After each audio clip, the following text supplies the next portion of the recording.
حضرت علی رضی اللہ عنہ فرماتے ہیں، ان دلوں کو بھی آرام دو، ان کے لیے حکمت آمیز لطیفے تلاش کرو، کیونکہ جسموں کی طرح دل بھی تھکتے اور اکتا جایا کرتے ہیں۔ نفس خواہشات کو ترجیح دیتا ہے، سہل اور سست راستے اختیار کرتا ہے، تفریحات کی طرف لپکتا ہے، برائیوں پر ابھارتا ہے۔ بدی اس کے اندر جاگزیں رہتی ہے، راحت پسند ہے، کام چور ہے۔ اگر اس کو مجبور کرو گے تو لاور ہو جائے گا، اور اگر چھوڑ دو گے تو یہ ہلاک ہو جائے گا۔ خبردار، ہوشیار، اللہ کے سوا تم میں سے کوئی کسی سے امید قائم نہ کریں، اپنے گناہوں کے سوا کسی بات سے نہ ڈریں۔ اگر کوئی چیز نہ آتی ہو تو سیکھنے سے شرم نہ محسوس کرے، اور اگر اس سے کوئی ایسی بات دریافت کی جائے جس کو جانتا نہ ہو تو کہہ دے مجھے معلوم نہیں۔ کسی دوسرے کے غلام مت بنو، جبکہ اللہ تعالیٰ نے تم کو آزاد پیدا کیا ہے۔ جھوٹی تمناؤں پر بھروسہ کرنے سے بچتے رہو، تمنائیں بے وقوفوں کا سرمایہ ہے۔ لوگ جن باتوں کو نہیں جانتے ان کے وہ دشمن ہو جاتے ہیں۔ لوگ اپنے آباء و اجداد سے زیادہ اپنے زمانے کے مشابہ ہوتے ہیں، یعنی لوگوں پر وقت اور ماحول کا اثر زیادہ پڑتا ہے۔ جس نے اپنے آپ کو پہچان لیا اس کے لیے کوئی بڑا خطرہ یا دھوکے کا اندیشہ نہیں۔ کبھی زبان سے نکلا ہوا ایک لفظ نعمتوں کو چھین لیتا ہے۔ خیر یہ نہیں کہ تمہارا مال اور تمہاری اولاد زیادہ ہو جائے، بلکہ خیر یہ ہے کہ تمہارا علم زیادہ ہو اور تمہاری بردباری کی صفت بڑی ہو، اور اپنے رب کی عبادت میں تم لوگوں سے آگے نکلنے کی کوشش کرو۔ اگر تم سے نیکی کا کام ہو جائے تو اللہ تعالیٰ کی تعریف کرو، اور اگر برائی کا کام ہو جائے تو اللہ تعالیٰ سے استغفار کرو۔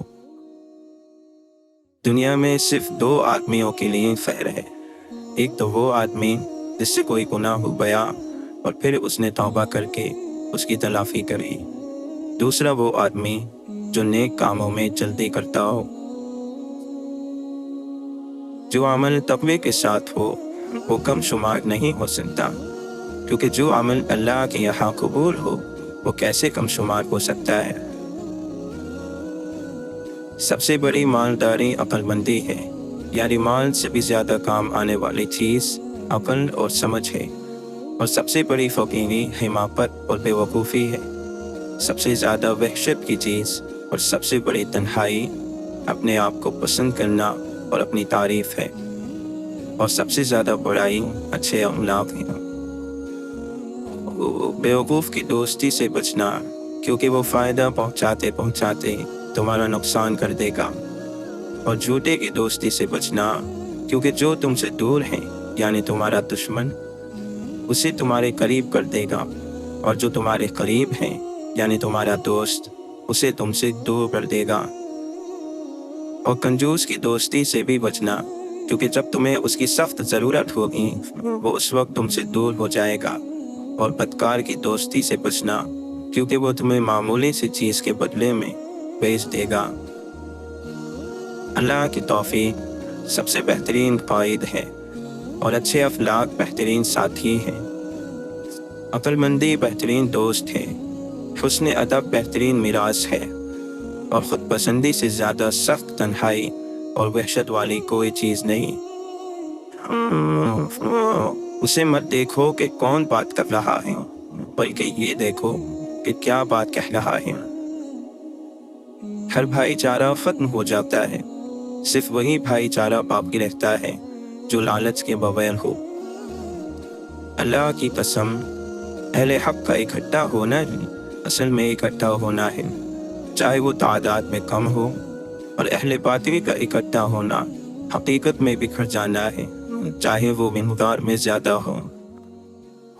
بے شک مومن تو ایسے لوگ ہیں کہ ایک دوسرے سے محبت کرنے والے ہوتے ہیں، اگرچہ ان کے وطن اور جسم دور ہو، اور منافقین ایسے لوگ ہیں جو ایک دوسرے کو دھوکہ دینے والے ہوتے ہیں۔ میں کسی مسلمان کی ایک ضرورت پوری کر دوں، یہ مجھے زمین پر سونا چاندی ملنے سے زیادہ محبوب ہے۔ تواضع کی بنیاد 3 چیزیں ہیں۔ آدمی کو جو بھی ملے اسے سلام میں پہل کرے، اور مجلس کی اچھی جگہ کے بجائے ادنی جگہ میں بیٹھنے پر راضی ہو جائے، اور دکھاوے اور شہرت کو برا سمجھے۔ جو آدمی بھی اللہ پر بھروسہ کرے اور یہ سمجھے کہ اللہ تعالیٰ جو حالت بھی اس کے لیے پسند فرماتے ہیں وہ خیر ہی ہے، تو وہ اللہ کی طرف سے بھیجی ہوئی حالت کے علاوہ کسی اور حالت کی کبھی تمنا نہ کرے گا، اور یہ کیفیت مزاح و فضا کے مقام کا آخری درجہ ہے۔ جو اللہ کے فیصلے پر راضی ہوگا تو اللہ نے جو فیصلہ کیا ہے وہ تو ہو کر ہی رہے گا، لیکن اسے اس پر راضی ہونے کی وجہ سے اجر ملے گا، اور جو اس پر راضی نہ ہوگا تو بھی اللہ کا فیصلہ ہو کر رہے گا، لیکن اس کے نیک عمل ضائع ہو جائیں گے۔ جہاد کی 3 قسمیں ہیں، ایک ہاتھ سے جہاد کرنا، دوسرا زبان سے جہاد کرنا، تیسرا دل سے جہاد کرنا۔ سب سے پہلے ہاتھ والا جہاد ختم ہوگا، پھر زبان والا ختم ہوگا، پھر دل والا۔ جب دلی کیفیت یہ ہو جائے کہ وہ نیکی کو نیکی نہ سمجھے اور برائی کو برائی نہ سمجھے تو اسے اوندھا کر دیا جاتا ہے، یعنی اس کے اوپر والے حصے کو نیچے کر دیا جاتا ہے، پھر خیر اور نیکی کا جذبہ اس میں نہیں رہتا۔ زبان سارے بدن کی اصلاح کی بنیاد ہے۔ جب زبان ٹھیک ہو جائے تو سارے اعضاء ٹھیک ہو جاتے ہیں، اور جب زبان بے قابو ہو جاتی ہے تو تمام اعضاء بے قابو ہو جاتے ہیں۔ میں نے ایسی کوئی چیز نہیں دیکھی جو جنت جیسی ہو اور پھر بھی اس کا طالب سویا ہوا ہو، اور نہ ہی ایسی کوئی چیز دیکھی جو جہنم جیسی ہو اور پھر بھی اس سے بھاگنے والا سوتا رہے۔ غور سے سنو، جو حق سے نفع نہیں اٹھاتا اسے باطن ضرور نقصان پہنچاتا ہے۔ جسے ہدایت سیدھے راستے پر نہ چلا سکی اسے گمراہی سیدھے راستے سے ضرور ہٹا دے گی۔ جو جان بوجھ کر محتاج بنتا ہے وہ محتاج ہی ہو جاتا ہے۔